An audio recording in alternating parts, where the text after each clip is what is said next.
segundo año, integrante del equipo número 1, junto a mis compañeros Peter Arana, Alfonso Delgado, Dana Miranda, Lenius de Infante y Paula Lira. Les voy a exponer sobre lo que es la interrelación metabólica. El metabolismo es el término que se usa para describir la interconversión de compuestos químicos en el cuerpo. En el cuerpo, las vías que siguen moléculas individuales son interrelaciones y los mecanismos que regulan el flujo de metabolitos a través de las vías. Encontramos tres vías: las vías anabólicas, catabólicas y anfibólicas.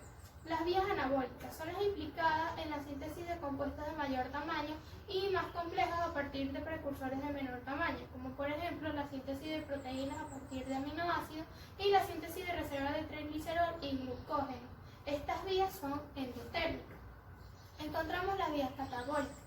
Estas están involucradas en la desintegración de moléculas de mayor tamaño. Por lo general implica reacciones oxidativas, son exotérmicas y dan como resultado un equivalente reductor. Por último están las vías anfibólicas. Estas tienen un presente en tipo de encrucijada en el metabolismo, ya que actúan como unos enlaces entre las vías anabólicas y catabólicas. Los tres principales combustibles utilizados por las células son los glúcidos, los ácidos grasos y los aminoácidos. Si bien estos están catabolizados por las vías independientes, existe una convergencia entre las tres vías catabólicas. En estos sitios se componen metabolitos comunes. Estas interacciones entre las tres vías se denominan y definen como interacciones metabólicas. El conocimiento del metabolismo normal es esencial para entender las normalidades que fundamentan la enfermedad. El metabolismo normal incluye adaptación a periodos de inanición, ejercicio y lactación. El metabolismo anormal puede producir una deficiencia nutricional, deficiencia de enzimas, secreción anormal de hormonas o las acciones de fármacos y toxinas. Encontramos lo que es la compartimentación celular, su importancia en el rol del metabolismo y de las diferentes moléculas. La regulación eucariotas superiores está profundamente afectada y favorecida por la existencia de órganos con funciones metabólicas distintas, cuyas interacciones se detallan a continuación. Pero hay que tener en cuenta que las funciones reguladoras del rol de los diferentes tejidos se dan también a un nivel micro, es decir, a un nivel molecular. Encontramos las conexiones claves entre las diferentes moléculas, el ATP y el NADPH. El ATP es la unidad biológica universal de energía. El elevado potencial para transferir grupos fosforilos capacita el ATP para ser utilizado como fuente de energía a la contracción muscular, transporte activo, amplificación de señales y la biosíntesis. El ATP se genera en la oxidación de moléculas combustibles como la glucosa, ácidos grasos y los aminoácidos. El NADPH es el principal dador de electrones en la biosíntesis reductor. En la mayoría de las biosíntesis los productos finales están más reducidos que los precursores y por ello requieren además de ATP un poder reductor, el cual procede normalmente del NADPH. La vía de las pentosas fosfato suministra gran parte del NADPH que se necesita. Encontramos la glucosa 6-fosfato, el piruvato y el acetil-CoA. Primeramente la glucosa 6-fosfato. La glucosa que entra en la célula se fosforila rápidamente a glucosa 6-fosfato, la cual puede almacenarse como glucógeno, degradarse vía piruvato e convertirse en ribosa 5-fosfato. Cuando esta y el ATP abundan, se forma el glucógeno. Por el contrario, cuando se requiere ATP o esqueletos carbonados para la biosíntesis, la glucosa 6-fosfato se degrada por la vía glucolítica. El tercer destino principal de esta es transformarse a través de la vía de las pentosas fosfato y suministrar NADPH para la biosíntesis reductor y ribosa 5-fosfato para la síntesis de nucleótidos. La glucosa 6-fosfato puede formarse por movilización del glucógeno o puede sintetizarse por la vía gluconeogénica a partir del piruvato y aminoácidos glucogénicos. El bajo nivel de glucosa en sangre estimula la glucogeonégesis y la gluconólisis tanto en el hígado como en el riñón. Estos órganos se distinguen por tener glucosa 6-fosfato que posibilita la liberación de glucosa en la sangre. Encontramos el piruvato. El piruvato deriva fundamentalmente de la glucosa 6-fosfato, del lactato y de la alanina. La fácil reducción del piruvato catalizada por el lactato deshidrogenasa sirve para generar NAD+. el cual a su vez permite que la glucólisis pueda proseguir de modo transitorio en condiciones anaeróbicas. El lactato que se forma en los tejidos activos, como el músculo en contracción, se oxida seguidamente a piruvato, principalmente en el hígado. Otra reacción fácilmente reversible es en el citosol, en la transaminación del piruvato a alanina. De modo recíproco se puede convertir aminoácidos en piruvato. Así pues, la transaminación contribuye a la principal conexión entre el metabolismo de aminoácidos y de azúcar. El tercer destino del piruvato es su carboxilación a oxalacetato en el interior de la mitocondria. Esta reacción y el posterior conversión de oxalacetato en fosfenolpiruvato evita una etapa irreversible de la glucólisis y permite sintetizar glucosa a partir del piruvato. La carbonización del piruvato es también importante para reponer la interminación del ciclo del ácido cítrico. El acetil-CoA. Las principales fuentes de este fragmento de carbonado activo son la descarboxilación oxidativa del piruvato y la oxidación de los ácidos grasos. El acetil-CoA también puede derivar de los aminoácidos cetogénicos. El destino del acetil-CoA, a diferencia de muchas moléculas del metabolismo, es muy restringido. El fragmento acetilo puede oxidarse completamente a CO2 en el ciclo del ácido cítrico. Por otra parte, 3 moléculas de acetil-CoA pueden formar 3-hidroxi-3-metilglutaril-CoA. Esta unidad de 6 carbono es precursor del colesterol y de los cuerpos cetónicos, que son formas de transporte de acetilos entre el hígado y algunos tejidos periféricos. El tercer destino importante del acetil-CoA consiste en su salida del citosol en forma de citrato para sintetizar ácidos grasos. Es importante reiterar que el acetil-CoA en los mamíferos no puede convertirse en piruvato, ya que los mamíferos son incapaces de transformar los lípidos en carbohidratos. Encontramos la especialización metabólica de los tejidos.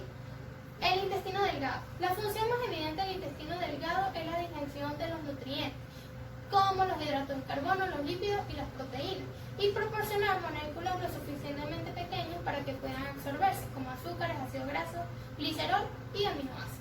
La absorción de nutrientes por el intestino delgado es un proceso extremadamente vital y complicado que implica numerosas enzimas y mecanismos de transporte. Los heterocitos requieren cantidades enormes de energía para mantener el transporte activo y la síntesis de lipoproteínas. Aunque se utiliza algo de glucosa, la mayoría de la energía la aporta la glutamina. Durante el proceso digestivo, los heterocitos obtienen la glutamina a partir de la proteína digerida del alimento. En condiciones de ayuno se requiere glutamina de la sangre arterial. Los heterocitos también utilizan algo de glutamina para formar J-pirrolina 5-carboxilato, que finalmente se convierte en prolina. Otros productos del metabolismo de la glutamina son el lactato, el citrato, la domatina y la citrulina. El hígado recibe sangre que contiene nutrientes del alimento más estos productos del metabolismo de la glutamina. Utiliza el lactato y la alanina para sintetizar glucosa, para exportarla, y glucógeno para almacenar la glucosa de la sangre. Se suministra repetitivamente a los tejidos dependientes de la glucosa, como por ejemplo el cerebro, los heterocitos y la médula suprarrenal. Encontramos el hígado. El hígado realiza una diversidad asombrosa de actividades metabólicas, además de sus funciones clave en el metabolismo de los hidratos de carbono, los lípidos y los aminoácidos. El hígado controla y regula la composición química de la sangre y sintetiza varias proteínas plasmáticas. El hígado distribuye varias clases de nutrientes a otras partes del cuerpo. Finalmente, el hígado desempeña una función protectora de importancia crucial en el proceso de las moléculas ajenas. Encontramos el músculo. El músculo esquelético está especializado en la realización de trabajos mecánicos intermitentes.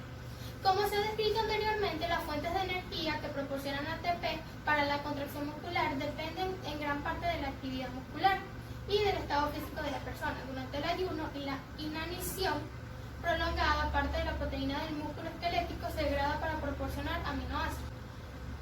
En contraste con el músculo esquelético, el músculo cardíaco debe contraerse continuamente para mantener el flujo sanguíneo por todo el cuerpo. Para mantener su continua operación, el músculo cardíaco utiliza glucosa y el estado de alimentación y ácido graso en el estado de ayuno. Por lo tanto, no es sorprendente que el músculo cardíaco esté lleno de mitocondrias. Puede utilizar también otras fuentes de energía, como la glucosa, los cuerpos cetónicos, el piruvato y el lactato. Este solo se produce en pequeñas cantidades en el músculo cardíaco debido a que la isoenzima del lactato deshidrogenasa de este tejido se inhibe por las contracciones elevadas del sustrato. Tenemos el tejido adiposo. La función del tejido adiposo es principalmente el almacenamiento de energía en forma de triglicerol. Dependiendo de las condiciones fisiológicas, los adipocitos almacenan la grasa procedente del alimento y del metabolismo del hígado o la degradan la grasa almacenada para obtener ácidos grasos y glicerol a la circulación. Estas actividades metabólicas están reguladas por varias hormonas. Esto es la insulina, el glucagón y la adrenalina. Por último tenemos el cerebro. El cerebro dirige en última instancia la mayoría de los procesos metabólicos corporales. La información sensorial procedente de numerosas fuentes se integran en varias áreas del cerebro. Estas áreas dirigen las actividades de las motoneuronas que inervan los músculos y las glándulas. El hipotálamo y la hipófisis controlan bien directamente o indirectamente la mayor parte de la actividad hormonal del cuerpo. Como el corazón, el cerebro no proporciona energía a otros órganos o tejidos. Encontramos también que en condiciones normales el cerebro utiliza glucosa como único combustible debido a que almacena poco glucógeno. El cerebro es muy dependiente en aporte continuo de glucosa en la sangre. Encontramos la fase de adaptación en la dieta. Encontramos dos etapas, la fase de la alimentación y la fase del ayuno. La fase de la alimentación. En esta fase la glucosa de la sangre sistémica está elevada, una condición que es reconocida por las células beta de los histones del Langerhans del páncreas. La hiperglucemia promueve la liberación de insulina e inhibe la liberación de glucagón de las células alfa de los histones. Bajo estas condiciones, la glucosa es transportada al hígado.